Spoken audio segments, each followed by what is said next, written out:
Good morning and welcome to the Orkney International Science Festival online and the event Out Across the Harbour. My name is Heather Woodbridge. This morning we're going to have some research students from two different universities, from Heriot-Watt and UHI. We're going to hear some news and the progress of their work, and this event will be hosted by Dr. Mike Bell of Heriot-Watt University's International Centre for Island Technology, which is based in the Stromness campus, with its views out to the harbour, to Graemsay and to Scapa Flow. So hello, Mike, and welcome. Good morning, Heather. Dr. Bell is a research fellow at Heriot-Watt University's International Centre for Island Technology, or ICIT for short. He is a marine biologist with particular interests in sustainable inshore fisheries and interactions with marine renewable energy. He first visited Orkney on holiday 15 years ago, and he's still here. And just before I hand over to Mike, I'll just say, if you have any questions for any of our speakers this morning, just enter them into the YouTube live chat and we'll get a Q&A session at the end. Well, without further ado, welcome, and I'll hand over to you, Mike. Good morning, everybody. I'm really pleased to be leading off this event. So I'm only going to speak for a couple of minutes, and the rest of the time is going to be some snapshots of the great research that's being done by students in Orkney. And this research really is looking out to the rest of the world from an Orkney perspective and based on Orkney resources and the Orkney perspective. So next slide, please. So as Heather says, I'm based at Heriot-Watt University's Orkney campus. That's the International Centre for Island Technology. And we've got this fantastic location looking over the harbour in Stromness. So ICIT has been, for around 3 decades, or a little more even, been looking at marine resources, environmental resources generally, and marine renewables in particular. And we do research and teaching We've got around, I think, about a dozen PhD students working at the moment, and you're going to hear from 2 of those today. But this isn't just about Heriot-Watt University. Orkney is home to a number of other academic institutions, and the next slide will show that. So joining us in Heriot-Watt's campus in the Orkney Research and Innovation Centre is Robert Gordon University. We're not going to be hearing from Robert Gordon University yet. They're very much a new arrival in Orkney, and they're going to be fantastic to work with on issues relating to sustainability, creative innovation, and smart island living. And the other institution I've not mentioned so far is UHI. So UHI are based in Kirkwall, and they have a long history through Orkney College and more recently as university status. And they have 3 research institutes. That's the Institute for Northern Studies, the Archaeology Institute, and the Agronomy Institute. We're going to be hearing today from some students from the Institute for Northern Studies. So next slide, please. So Orkney has often been called a living laboratory. I think that term was first coined by Gareth Davies of Aquaterra. Now, a living laboratory could sound a little bit insulting, but it's not about Orkney being guinea pigs or being poked and prodded in some kind of experimental way. It's about the kind of narratives that we have here in Orkney. We've got incredibly rich resources in all kinds of ways, so both physical resources. Now, if we move on to the next slide, we've got amazing built heritage, a lot of archaeology, a lot of living resources, and also a number of environmental issues that we're dealing with. So next slide, please. Living resources is a particular interest of mine. Actually, this is something that goes back many, many centuries. So we can see here on the same slide, both present-day shellfish populations and ones existing in midden heaps. And there's research going on all of these things. So next slide, please. And the basis of that research is the human resource. And we're going to be moving on to that in just a moment. So we have a large number of students, mostly postgraduate students, working in Orkney.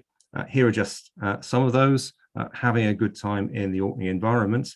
If we move to the next slide, we'll be introducing 5 in particular. So Agung, who's based at ICIT, is going to be telling us something about biofouling, fouling, and corrosion, specifically in relation to marine renewables in Indonesia. Becky Ford is going to be, who's from the UHI Institute for Northern Studies, is going to give us some narratives around the development of marine renewables. Kate, also from Institute for Northern Studies, but actually jointly with Heriot-Watt University, so she bridges the 2 institutions nicely. She's going to be looking at linking maritime heritage with learning for sustainability in vulnerable environments. Then Annie, UHI Institute for Northern Studies, sustainable tourism in Orkney, very much a hot topic right now. And finally, another Heriot-Watt University student based up here in Orkney, that's Betta Rodriguez. And Betta is going to be telling us something about ecosystem consequences of creel fishing. So this is the point at which I shut up and let these fantastic students carry on and tell us a bit more about their work. So next slide, and then the following. Thank you.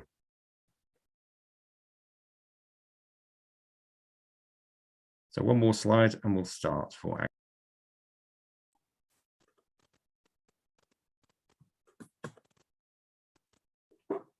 Thank you, Mike, for your introductions. Hello, good morning, everyone. My name is Agung Iswadi. I'm a PhD student at International Center for Island Technology, Heriot-Watt University, Orkney campus. Today, I would like to share my PhD project on biofouling and corrosion on marine renewable energy infrastructure in tropical waters of Indonesia. Next slide, please. For those who haven't heard about Indonesia, it is an island nation in Southeast Asia, located between Indian Ocean and Pacific Ocean. Next slide, please. So since 2014, the Indonesian government has put a target of renewable energy share in the national energy mix of 23% in 2025 and 31% in 2050. Renewable energy share in Indonesia reached up to 11% in 2020, with solar energy as the most abundant renewable energy resource of 207 gigawatt. Marine energy, on the other hand, with around 17.9 gigawatt, has zero installed capacity up to now, which is quite ironic considering as an archipelago country, we have abundant energy resources from the ocean. However, the government is trying to accelerate this industry sector as part of the national energy transition agenda. Next slide, please. Based on the literature review, we have around 23 promising locations for device deployment and installation scattered from Aceh in the west to West Papua in the east. 2 types of local technology have been developed by utilizing tidal current and wave energy. Next, please. And if we compare marine renewable energy industry between Indonesia and the UK, we will find a wide gap in the development stage. UK started R&D program of renewable energy in the 1970s, and the development continued until it reached the first example of commercialization of proven technologies in the early 20s. On the other hand, Indonesia started R&D program of tidal current technology around 2008, and the technology prototype was further developed into its 5th generation in 2016. But this technology was only tested to improve power harvesting performance only, without putting detailed technical aspects from materials selections and marine environment. Long story short, Indonesia is 20 years behind the UK in developing marine renewable energy. Next slide, please. Apart from energy efficiency, performance of materials in facing marine environment holds important role to support marine renewable energy systems. And an accumulation of micro and macro organisms on the marine infrastructures could lead to several industrial problems such as drag resistance and also corrosion. biofouling was found having an impact on the marine device performance in the early 2000s, and since then it becomes important issues in marine renewable energy as the industry has entered commercial stage. Next, please. Key topics of biofouling studies carried out in Indonesia are ranging from biological invasion to biofouling impact to shipwreck. Interestingly, none of these key topics mention marine renewable energy as an impacted infrastructure. On the other hand, a lot of studies have been done in the last 2 decades addressing the assessment of marine energy resources and energy extractions, but the durability of materials related to biofouling and corrosion has not been addressed specifically in this scope. Next slide, please. From here, knowledge gaps were identified and effort hasn't been put to address the materials robustness issue of marine energy technology in facing tropical marine environment challenges such as biofouling and corrosions. While biofouling studies in Indonesia haven't seen marine renewable energy as impacted structure compared to vessel industries. Next slide, please. A few research questions were developed by highlighting possible key fouling communities and corrosion products that might be discovered, including the influencing factors and mitigation measures that could be developed. Next slide, please. Speaking about lesson learned, an interesting project has been developed in the European temperate waters by creating biofouling database specifically developed for marine renewable energy sector. This project highlighted key fouling organisms in the European waters, key factors influencing biofouling settlement, and also impacts of fouling organisms on marine renewable energy device. Next slide, please. And referring to the lesson learned in the European temperate waters, prediction of possible fouling communities and their impacts in tropical waters was developed based on the available literature, which will be validated using primary data collected from fieldwork activity in the next couple of months. Next, please. I think that's all for my presentation, and thank you for listening.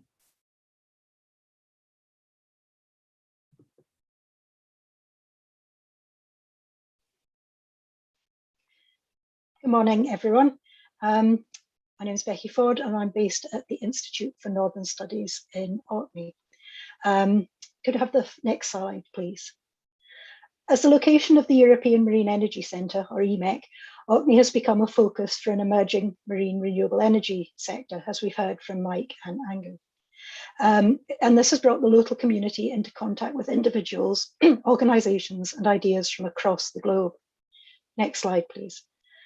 Having grown up in Stromness, where EMEC is based, I was fascinated by the idea that this new technology was growing out of a response to the global crisis of climate change was being developed in a place that would be regarded by many as a remote location.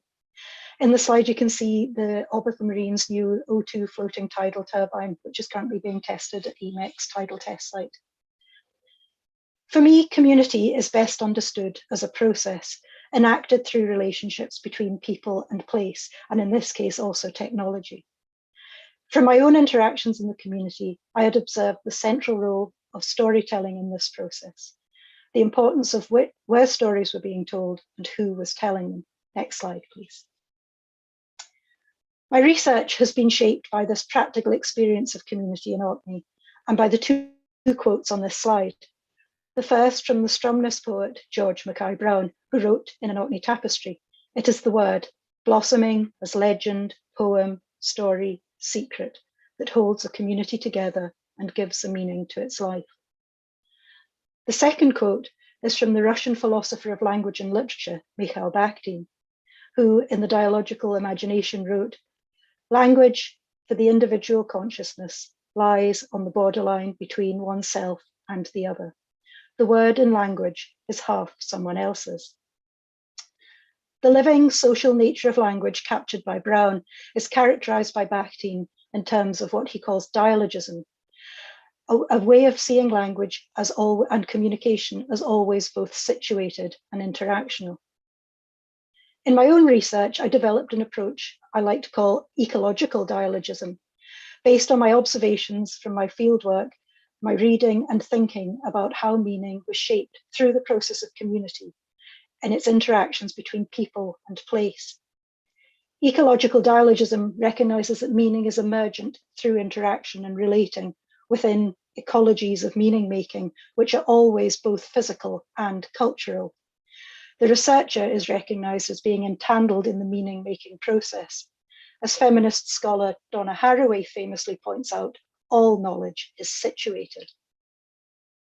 Community discourse and individual behaviour in Orkney is shaped by powerful shared narratives, which characterise the Orkney community as egalitarian, collaborative, and mutually self-reliant, and Orkney as a place with a distinct and special identity grounded in its long history. To conform to some of these narratives of egalitarianism, individuals must avoid being bigsy, the Orcadian dialect word for thinking you're better than everybody else. So they must avoid boasting about their own achievements. Yet the belief in Orkney as a special place allows and even actively encourages individuals and organisations to positively promote Orkney and its achievements. The practical need for self-reliance and collective action has become part of a powerful cultural narrative promoting collaboration within the islands. Next slide, please. Both these narratives can be seen as actively shaping the renewable energy sector in Orkney.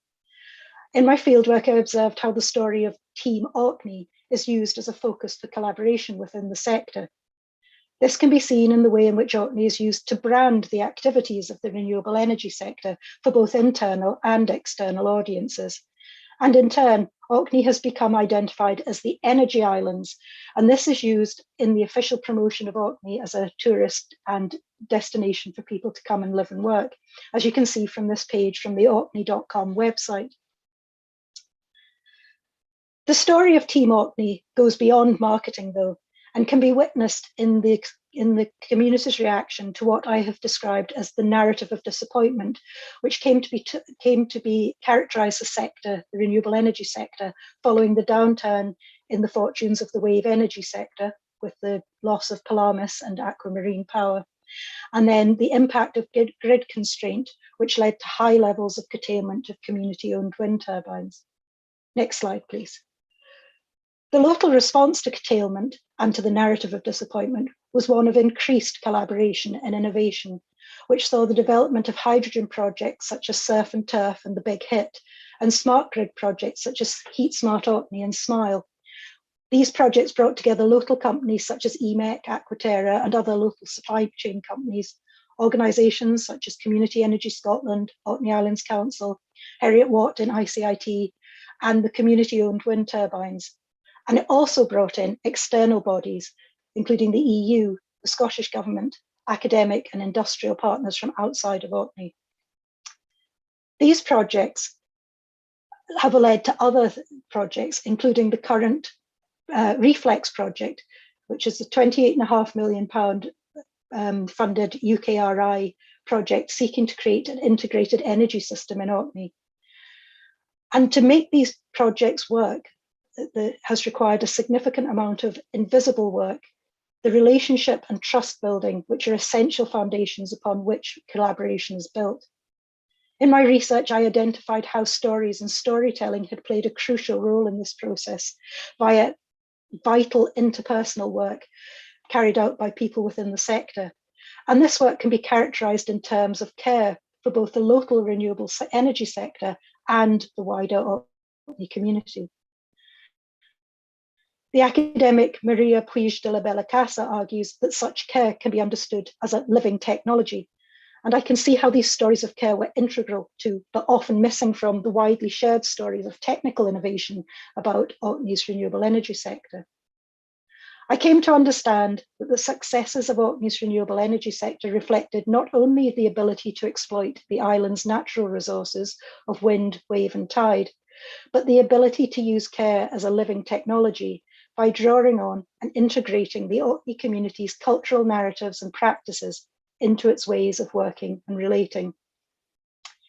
In highlighting how this previously invisible work of care is enacted through stories and storytelling, I hope my research can contribute to a clearer understanding of its importance, and that rather than remaining invisible, this work can be acknowledged, valued, and learned from. Thank you.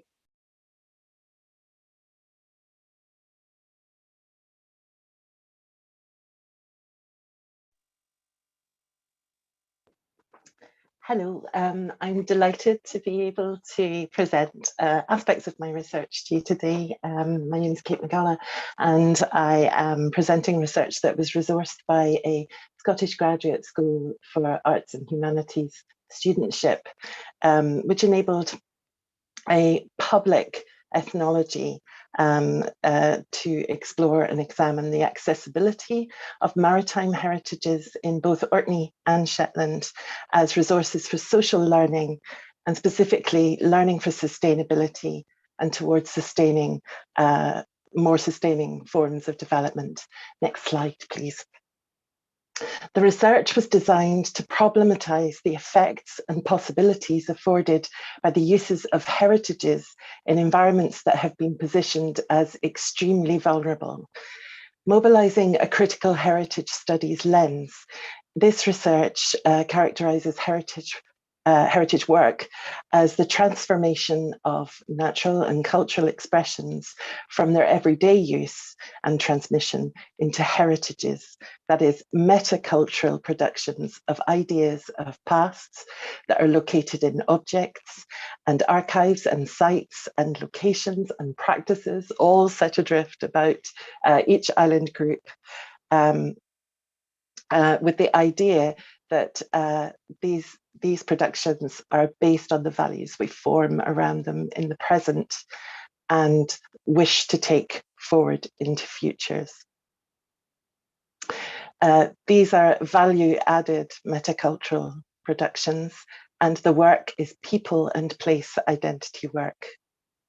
It is framed by concepts that include values formed around affective and ideological experiences of loss and endangerment, as well as communitarian ideals of cohesion and continuity.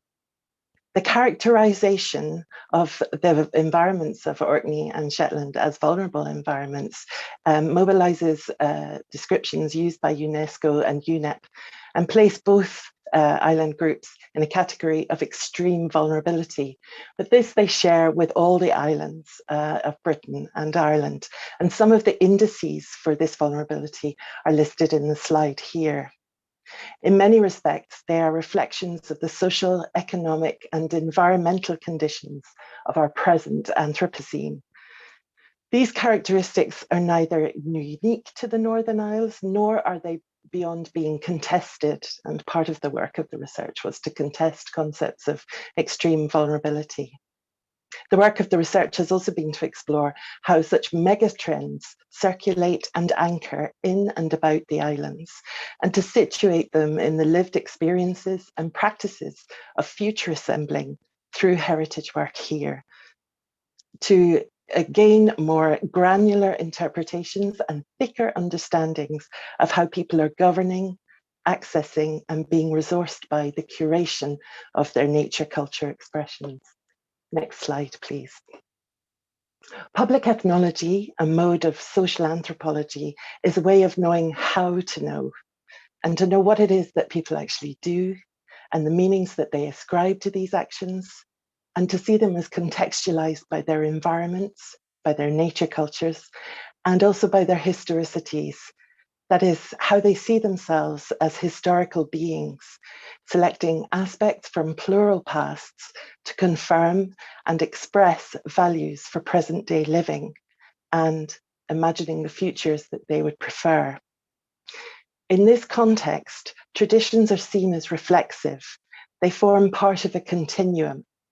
And this continuum is characterized by one persistent feature: change. How people manage change can often be identified in their ideas about how what was done in pasts can become a reservoir for resourcing their capacity either to bear or bend and/or sustain through change. Next slide, please. My practice-based research required living in and working alongside communities of people in 8 of the islands that are part of both island groups, so across each archipelago in Orkney and Shetland.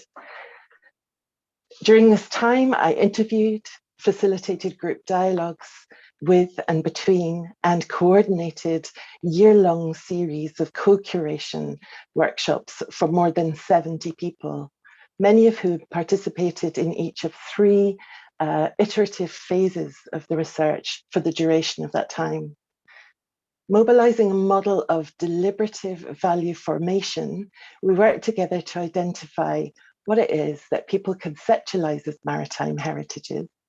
What are the underlying plots and conflicts that affect accessibility to these heritages, particularly as resources for communities?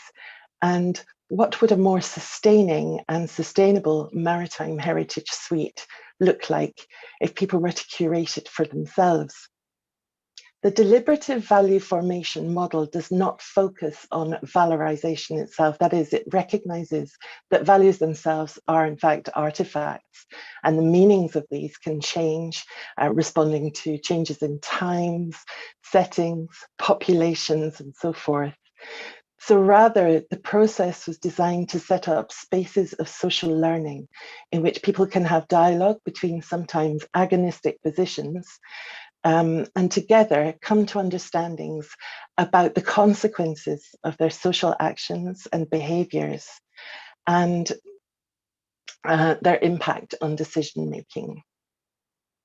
In Orkney, a key area of concern was the consequences of contest in the coastal waters between competing interests of fishers, marine renewables development, and submerged heritages.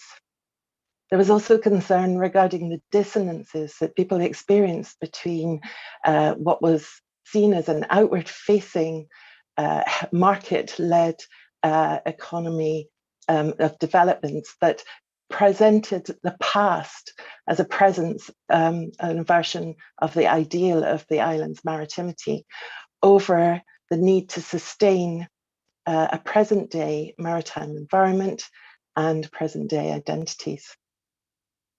Futuring the idea of being islands, affording to be islands, includes continuing to have representations of the complexity of present-day maritime lives and living, and careful consideration of the costs of selecting aspects of Orkney's maritime heritages that might verify pasts alone, seeing them as value-added exotic poaching from the past. The outputs of these deliberations and the workshops, where we worked with aspects of the maritime heritages that are curated in museums and heritage centres and other settings throughout the islands, included creating together a new virtual museum of people and the sea, in which many of these important dissonances are displayed, discussed, and tackled. They include renovations of key intangible heritages of maritime lives, skills for building boats, for sailing, for storying and singing the islands and their seascapes, and for knowing the colours of the sea and where fish will shoal, responding critically and creatively to make new heritages in the between of the ebb and the Stromness. Next slide, please. The films in particular invoke experiences of people who have practiced becoming their own ethnologists, being both immersed in their environments and historicities, but also stepping aside from these to examine which values they are forming from pasts and presents, and which aspects of their skills, knowledges, and creative and critical thinking they want to future. This local futuring includes anticipating and adapting to local change, but also to global megatrends, using the nature culture expressions to become pattern literate, to see how people in pasts, in these environments in particular, have renovated and renewed and adapted their ways of being here in order to continue to have a place in the world. Next slide, please. At a time when heritage sits in an important pivot in the development of Orkney's identity work, environmental transformations and representations of the islands to the world. This way of being own ethnologists, of being people who are contextualized by specific nature cultures and historicities, can resource a better understanding of the work that heritage can do for assembling futures, making heritages that will resource the substance of communities here, for sustaining, for renovating and renewing a continuum of anticipatory and innovative knowledges, rooted in people and place wisdoms and flexible to the times we live in now and in futures. Next slide, please. Thank you very much for your time and attention. And if you're interested in looking at the virtual museum and the 7 short films that were co-produced, there's a link here on my slide. Thank you.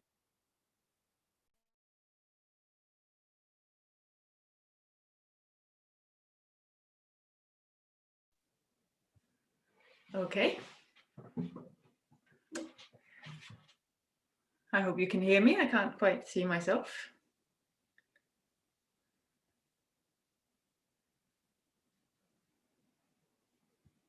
Am I going through? We can hear you, Annie. Okay, great. So I'm also with the USI Institute for Northern Studies, and my PhD is looking at the use of Orkney's Viking heritage for sustainable tourism. And there's a backstory to this, as you can see on the next slide. Tourism in Orkney has developed quite dramatically in the last decade. As you can see here, it's especially cruise tourism, which has almost quadrupled between 2011 and 2019. Non-cruise tourism has also gone up, but less dramatically. I think it's about 35% between 2013 and 2019.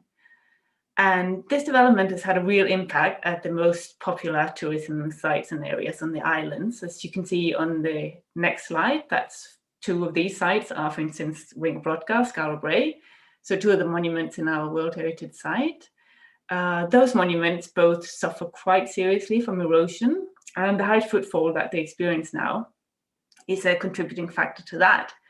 And apart from that, obviously, the intense visitation in the high season also affects the visitor experience. Like, nobody likes crowding and queuing, right? And so those negative impacts have really started to create concerns locally with how we might motivate visitors to spread out more evenly across the islands. And you can see that on the next slide, that this was, for instance, formulated in our last tourism strategy, where it says that to embrace growth, there's a clear necessity to both temporarily and geographically disperse visitors to less visitor attractions and areas. And this is really where my own research comes in. As you can see, next slide. One of the potential tourism resources that we have, and that arguably is underutilized at present, is our Norse heritage. And I just put this slide in for potential non-Orcadians in the audience. This is sort of a potted history of our Norse heritage. So Orkney became a Norse earldom, an earldom under Norway, around the 9th century, we believe. And the Norse period in Orkney is generally considered to have ended around 1830, when Earl John, the last Earl of Norse descent, was murdered. And the archaeology in Orkney from this period is really quite extraordinary. So we found several settlements. There's some really big treasure hoards that have been found here in Orkney, incredible grave finds as well. And we have all these Norse place names, and we have the Orkneyinga saga, which tells the entire story of all the Viking and Norse earls here in Orkney. So it's a really rich heritage. But apart from some really notable exceptions, such as the St. Magnus Cathedral here in Kirkwall, the Norse heritage doesn't really play a very major role in our tourism landscape. So that's why in my research, as you can see on the next slide, I sort of centered on 6 case studies, which are smaller Norse sites in different parts of Orkney. And what I did was I analyzed the circumstances which prevented those sites from attracting larger numbers of visitors, and also the extent to which these circumstances could be altered to increase tourism numbers. And now, obviously, these sites all have their individual challenges and opportunities, but I would like, if you look at the next slide, to just flag 3 factors which were quite prominent across sites, and which in my final analysis I found really to be major barriers for their growth as visitor attractions. So those factors were accessibility and physical remains, and supporting tourism infrastructure. So if we look at accessibility first on the next slide, tourist motivations to visit a site really tends to decrease the more money, time and effort they have to spend there, which is probably quite logical. And if you can, well, this is a challenge really for any site, not just Nova Scotia, on the small Orcadian islands. And you can see there, this shows the graph, the percentage of non-cruise visitors, which went to all the areas in which my case studies were located, as well as to Kirkwall. And you can see that as soon as you get away from the mainland, you have to get on the ferry, numbers just decrease dramatically. But actually, even the case studies I had, which were on the mainland, had issues with accessibility, for instance, because you had to get on a small road to go there. So the coaches didn't really want to go there. And many of the cruise visitors, most of the cruise visitors go on trips and coaches. And also the public transport, for instance, was really bad. So accessibility really is a key issue, standing in the way of increased dispersal to more sites and areas in Orkney. Not just north sites, but including north sites. Physical remains as well. If you look at the next slide, the north sites were also really challenged by the fact that their physical remains just not often of a kind to really have a high tourist appeal. If you look at the research, it shows that tourists are primarily attracted to monuments that are either connected to famous events or people, that are quite big and awe-inspiring, or that are as entire or as whole as possible. And most of Orkney's North Heritage just doesn't score very high on these parameters. And there are many different reasons for that. Like one of the things I said in the beginning, much of the archaeology we have from the Norse period are treasure hoards and graves. And they give you great artifacts, but they don't give you great monuments. Luckily, we have some of the artifacts here in the Orkney Museum, so that's fine, but others have been sent south. So we can't really use them for tourism. We can't use them for dispersal. But unfortunately, some of those where we have monuments, they're just not big monuments. They're like those two that you see here, which if you're really interested in Vikings, they're still fascinating, but for many just normal layman tourists, they're not great. And then there's a third thing, which is supporting tourism infrastructure. So if you change the slide, please. Unlike, for instance, at Skara Brae and the rest of the World Heritage Site, those north sites had very little in terms of supporting tourism infrastructure. So that means tourist guides, rangers, interpretation centres, shops, cafes, reconstructions, and so on, connected to the sites. And that is actually very important, especially for a site that is difficult and time-consuming to get to, which many of those north sites were, because you don't want to spend an hour getting to a site that you can then see in 5 minutes and then spend an hour to get back, right? And this is an issue very much for heritage sites, because those are the kind of sites that visitors tend to consume quite quickly. You know, you go to a ruin, you see it, you're done. So the average visitor need all these extra bits. They need the guided tour, they need the cafe, and so on to feel that the visit has been worthwhile. So due to a range of factors, but those three that I've talked about in particular, I found in my research that most of Orkney's north sites were actually unlikely to get into a position where they could really compete with, for instance, the World Heritage Sites over at least the conventional sightseeing tourists. However, if you get to the next slide, please, we may consider whether there might be more fruitful ways of using the Norse heritage that we have for tourism, for instance, through using its intangible aspects to a higher degree. So tourism trends are changing all the time. And as you can see from these quotes that we have from Visit Scotland's Trends papers, people are, for instance, very interested in pilgrimages now. And with pilgrimages, difficult and time-consuming travel is the whole point, right? So we have a score there. And actually, Orkney's Norse heritage has already and very successfully been used in a pilgrimage context with the St. Magnus Way. So that is a modern pilgrimage route that was established up here in 2017. And also you can see from the other quote there, tourism where you become immersed and you do something practical rather than see something, has also become very popular in recent years. And again, this is slowly starting to become used here in Orkney to activate our intangible Norse heritage through things like storytelling, crafts, games, and so on. So if you go to next slide, maybe the Norse heritage can still assist in tourism dispersal by offering appealing tourism products of an alternative kind, what you normally in tourism studies call creative tourism, or as it says here, engaged and authentic experiences. And I think on that positive note, I should stop. I say thank you.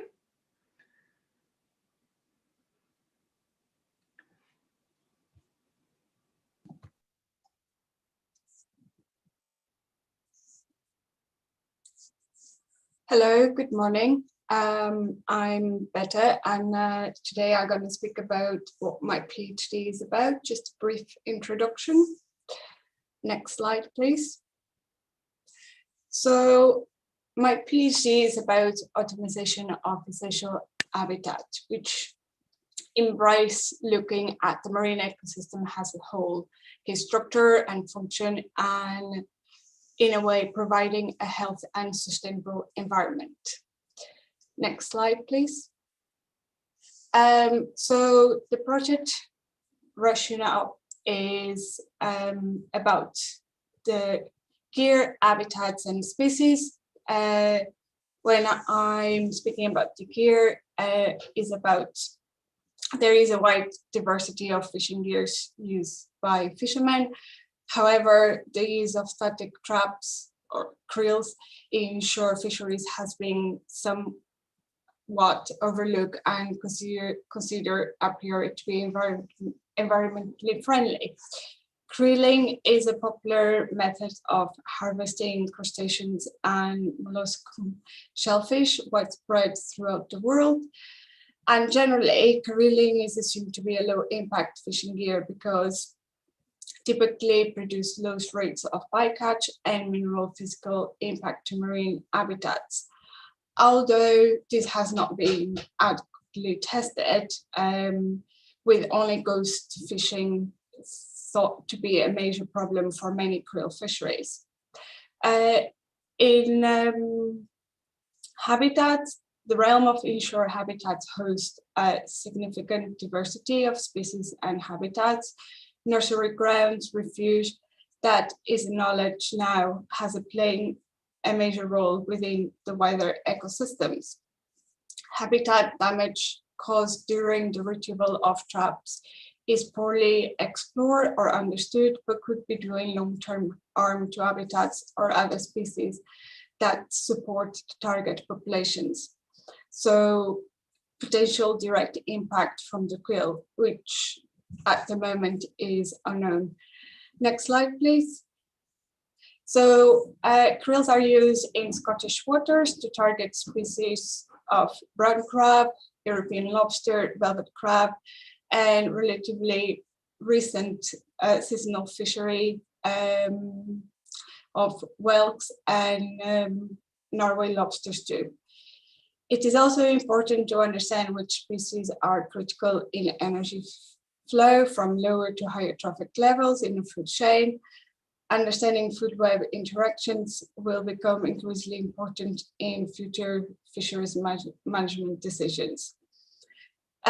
Species interactions, the removal of target and no target species is still poorly understood within this fishery. And so learning from other fisheries with analysis indicating that abundance and compositions of target and no target organisms in marine ecosystems are radically changing as a result of fishing pressure expressed through food web interactions. It is important to include inshore fisheries and the use of krills in a broader context. Next slide, please. So the aim of my research is to investigate the implications of the take of the krills, not only across target and no target species, but also across habitats. So my research questions are, does krill fishing have short or and a cumulative impact on marine habitats and species? Then will future fishing change ecosystem structure and function? And if so, will it have a knock-off effect on other ecosystems? Next slide, please. So the objectives of my PhD is one, to describe the marine system as a holistic level. Describing a marine system at holistic level means thinking about every single possible interaction and dynamics occurring within it, such as natural marine habitat and species interactions, target and no target species dynamics, and in order to describe a marine system and demonstrate if or if not krill fishing alter marine biodiversity, first we need to understand the function of the marine ecosystems where fishing takes place. Next slide, please. My second objective is to project system health, and there are different scenarios of future environmental and managed conditions. To address these, data need to be collected on krill's catch compositions, and I will be doing that through observer trips and image and video surveys.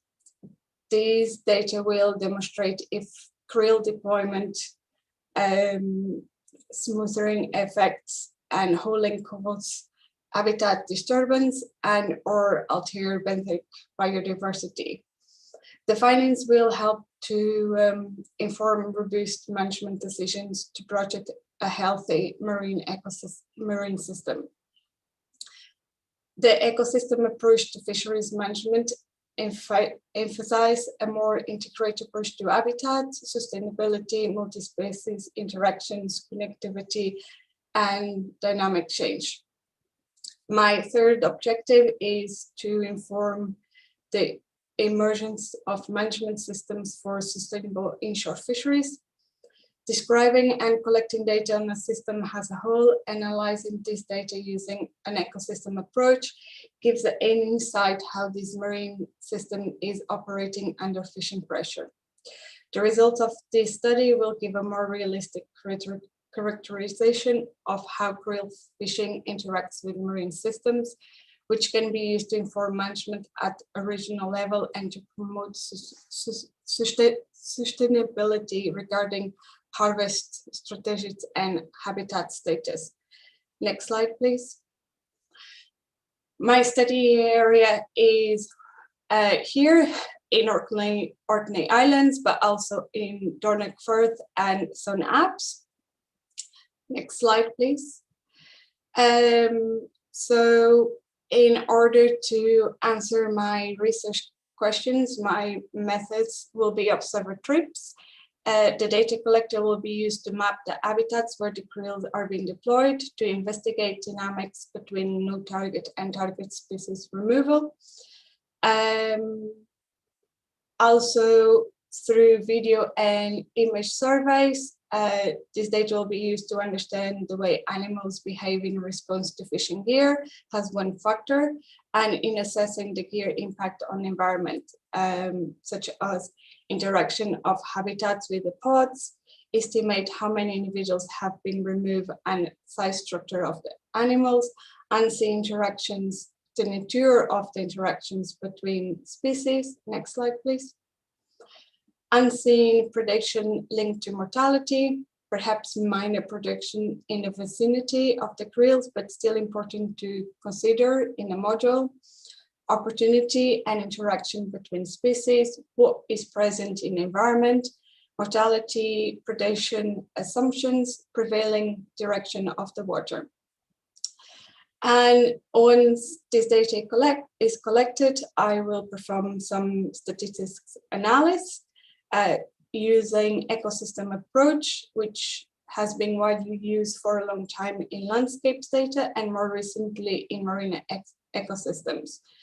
To present, there are softwares and modeling tools already available that can be adapted in order to answer the research questions of this study. Next slide, please. So far, my project, I just start to conducting observer trips. I got camera speed on the krills this week, which I retrieved. I'm currently writing a review paper on MSc certifications principle 2 that embrace ecosystems. And soon I hope to have some data that can be analyzed using ecosystem approach modeling. Next slide, please. That's it. Thank you.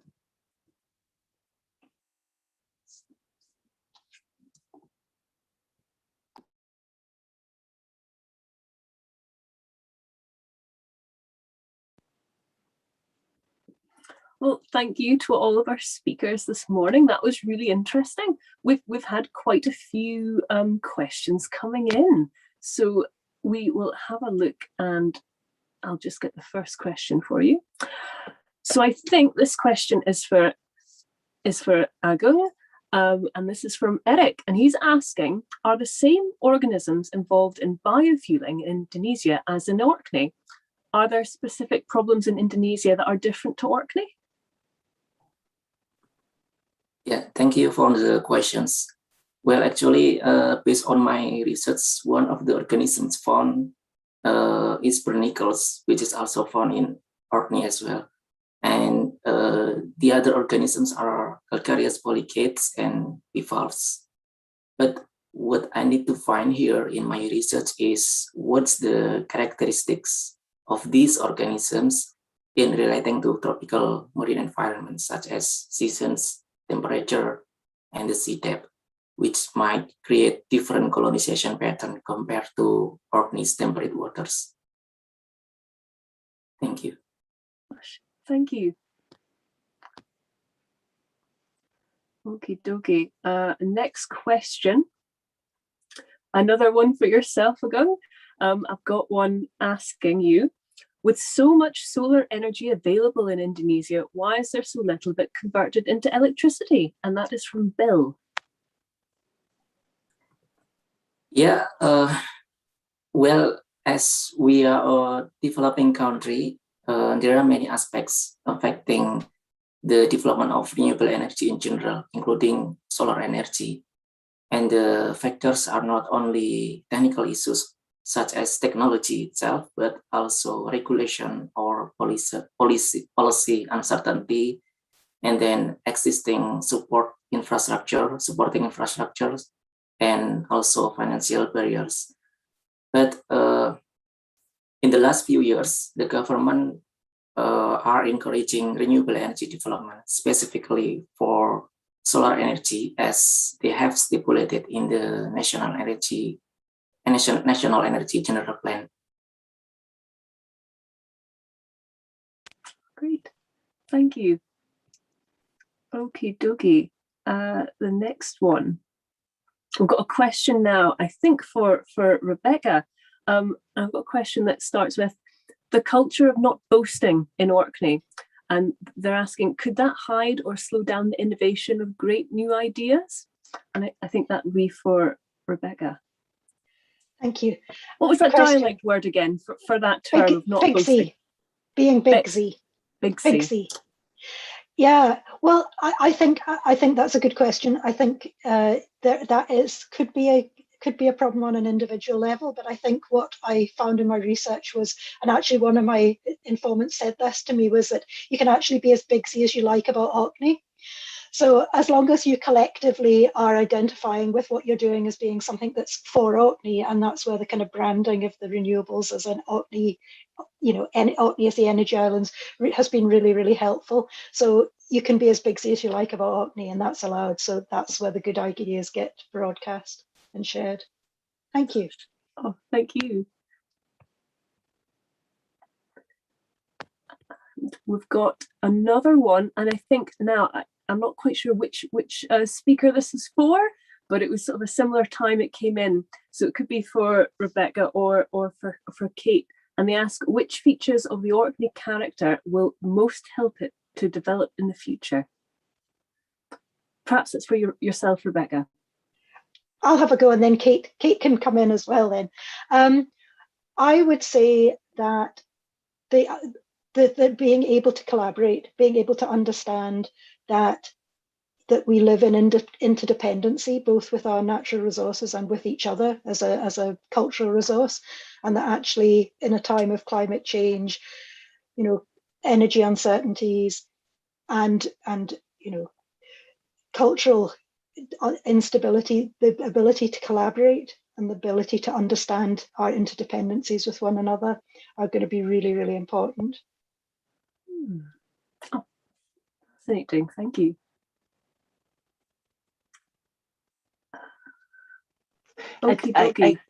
Sorry, Heather.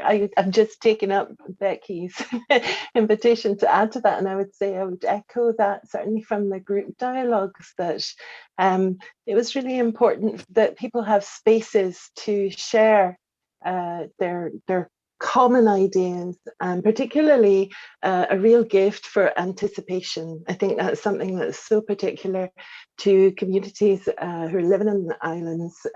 In the North Isles particularly, there were expressions of how in the past communities had cooperated and collaborated across the different resources in each of the islands. So flitting to get peats or to get corn from different islands, and in a way the centralization of resources in Orkney and to mainland may have defeated some of those opportunities to have spaces for collaboration, and also spaces to have conversations where there is difference, and for that to be okay. It means that not all futures, not all ideas about futures are going to be shared completely, but if people can understand each other's differences and find commonality in that, and adapt and anticipate together, I think there are great futures to be had and imagined and shared with the world.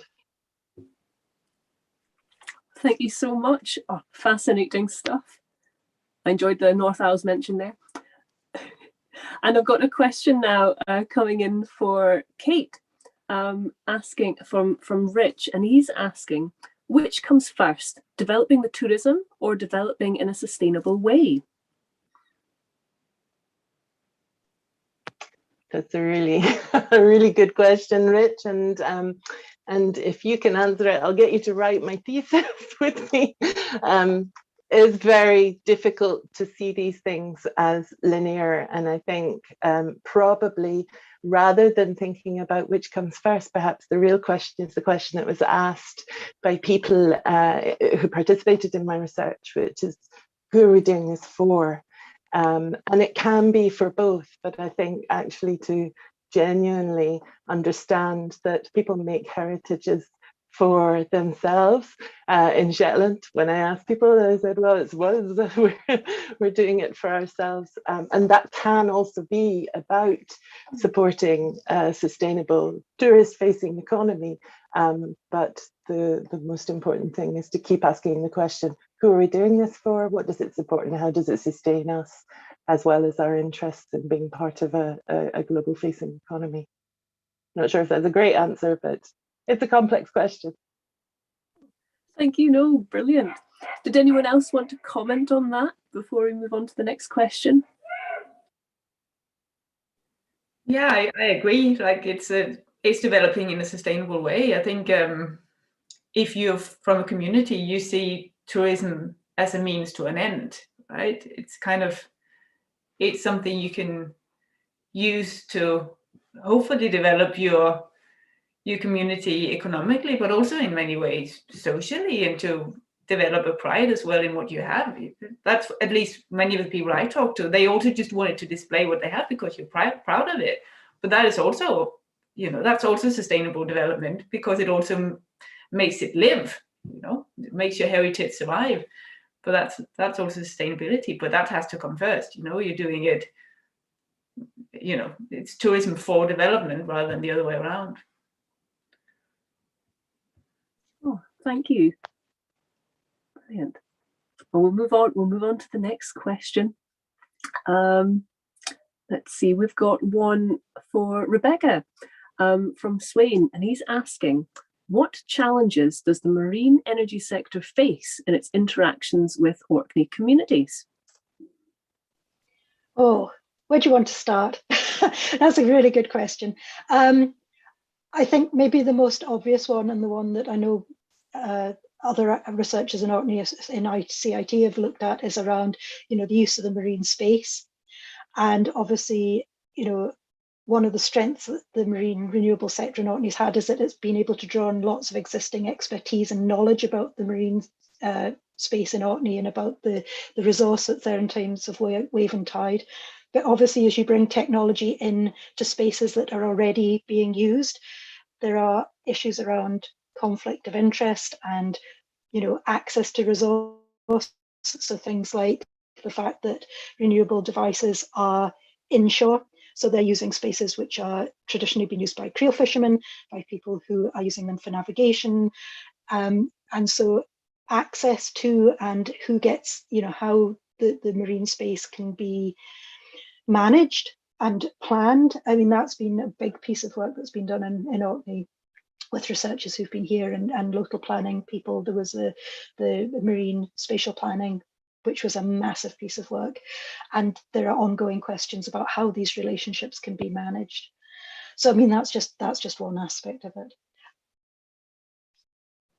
Gosh, it's a very wide topic, I think, and yeah, hard to answer in a few minutes. So unfortunately we'll move on. We've got a question for Annie, asking, are comparisons between Venice and Orkney in terms of the impact of cruise ship visitors valid, or is Venice experiencing orders of magnitude greater than Orkney is? Well, it's really, those kind of comparisons are really difficult to make, because what do you look at? You say, how many cruise visitors come in per square meter? But then again, what do you look at? Because cruise visitors that come to Orkney, do you look at square meter in Kirkwall versus in Venice? No, because when they go to Venice, they stay in Venice. When they come to Kirkwall, more than half of them go on shore excursions and they go to other places. Or do you look at the number of visitors compared to the numbers of residents? But again, residents in Kirkwall, because 97% of the cruise ships come to Kirkwall, or in the whole of Orkney. What do you compare? This is a very, very difficult comparison to do. So I can't give sort of a really well-based answer. But if I should say something, I would say we do get a lot less visitors compared to how many we are, and the area that we have, than many other cruise destinations, including Venice. Well, I don't know now, because now obviously they changed the rules in Venice, so they don't get the big cruise ships anymore. They did that during or just after COVID. So it'll be a different situation now.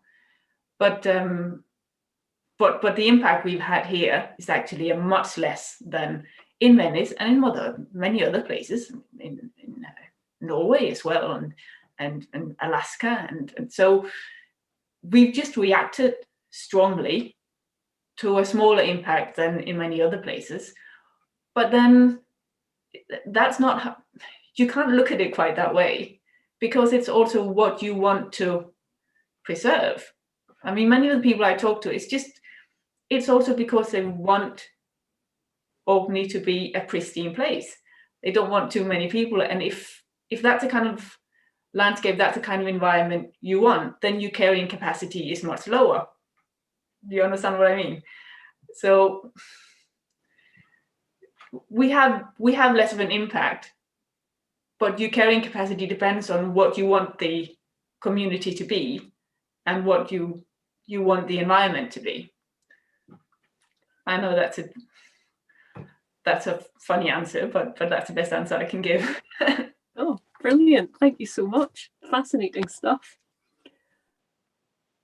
Okay, we'll move on to the next question, and I've got one for Betta.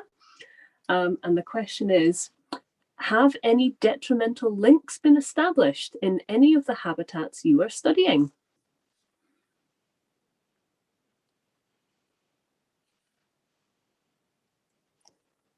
I think you're on mute there, Betta. Sorry. I can't answer that because we literally just start to collect data. So because of COVID, everything was on standby. I will be able to answer that next year after watching some video footage and image, but not at the moment, sorry. Oh, don't worry. We'll look forward to hearing about that. Maybe at the next festival. We'll see. But I've got another question for you, Betta, if that's okay. In that case, and I've got one from Eric, and he's asking, I'm aware that many or most small scale fishermen are keen not to damage their own fishing grounds. And he goes on to say, they are often extremely concerned by large-scale operators who permanently or perhaps long-term damage some fishing areas, and I think he's inviting you to comment on that.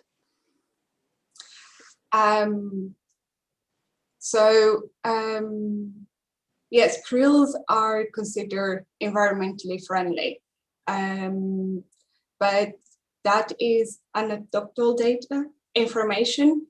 So the project is not to show that the grounds are damaged by the krills.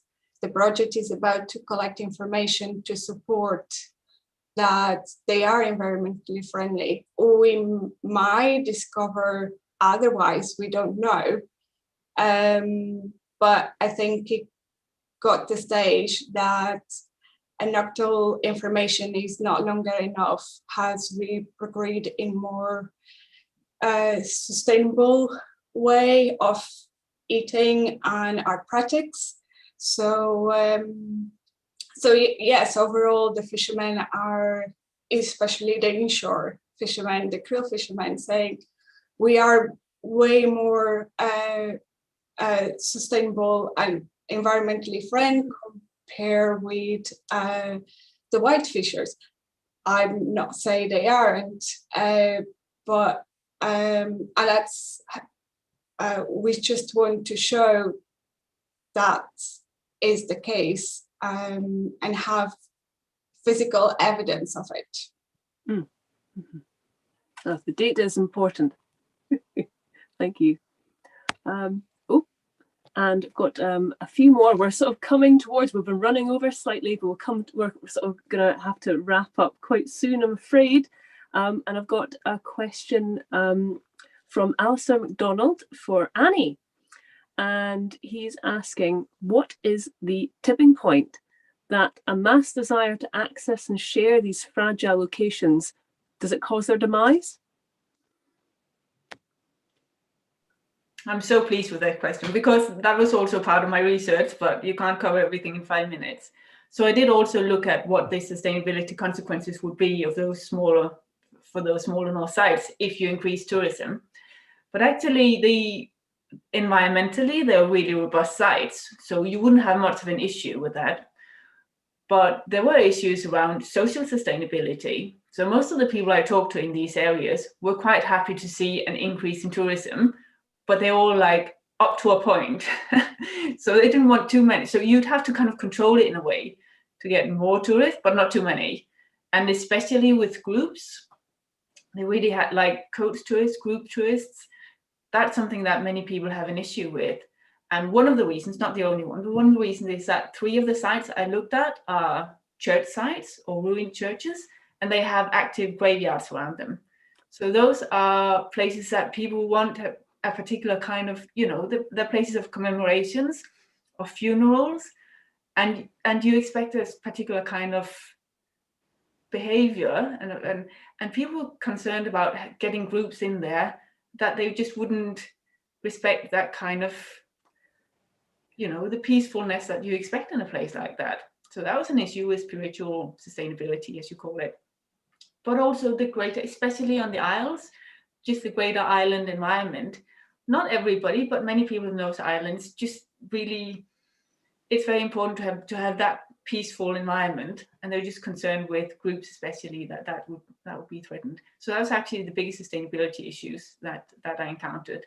A question of social sustainability, and that was definitely something that would have to be considered seriously if you were to really try to disperse tourists in that way. Yeah, so that's a good question. Thank you. Fascinating. Gosh, I think we could be here for much longer, but we're going to have to start wrapping up, I'm afraid. So got maybe a couple more to go. So I've got a question for Kate from Bill, and he's asking, well, he says, I like the idea of the virtual museum. Are there any developments in 3D virtual view for exploring inside places like Maes Howe? Well, it hasn't been part of my research, Bill, but I am aware that yes,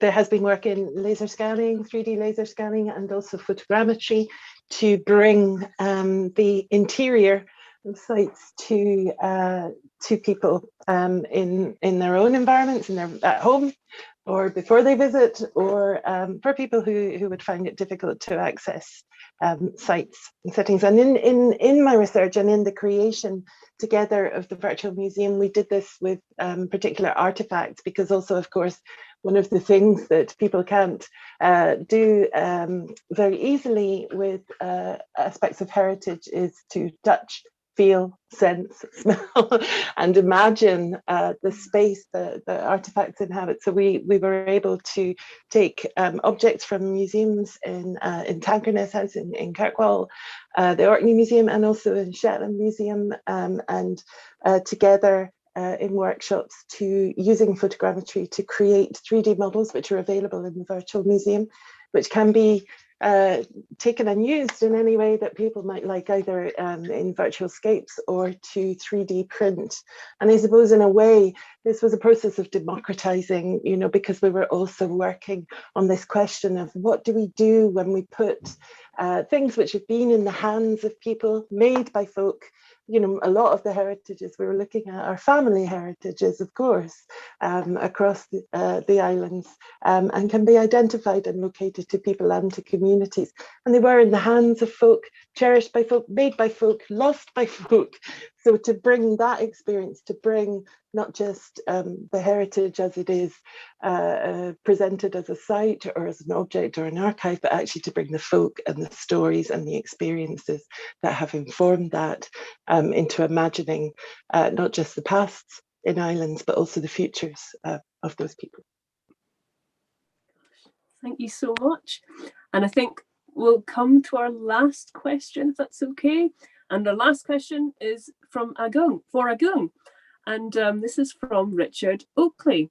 And he's asking you, what do you think will be the most significant developments in your field of research in the next 10 years? Yeah, from the best of my knowledge, there is a limited research study about biofouling and corrosion of marine renewable energy in Indonesian tropical waters. Hence, there is a lot of research potential that could be developed further in the near future. For example, based on my initial research, we could develop a database of biofouling in Indonesian temperate waters that could be used for any national technology developers, as well as international technology developers who would like to bring their products or their technologies to Indonesian waters. As most proven marine technologies come from temperate waters, they might need to modify their technologies to suit the tropical marine environment. So developing a biofouling database would also promote and support the development of marine energy industry itself in Indonesia. And another possible significant development is we could also develop like a nature-based anti-fouling system, which at the moment is not studied thoroughly in Indonesia. Gosh, thank you so much. I think we'll end there. We're sort of running over a little bit, if that's okay. And I'd just like to say thank you so much to all of our speakers this morning. It's been an absolute pleasure to have you with us, and really fascinating stuff this morning. And of course, thank you to Dr. Mike Bell for hosting this event. And thank you again for everybody watching and asking questions. It's been a great morning. So our next thing on the agenda, we've got Conflict on the Coast at 11:30 with Professor Roger Croft, where he will look at the issues including marine pollution, flooding, and fishery limits. But until then, thank you so much for coming, and we hope to see you again soon. Goodbye.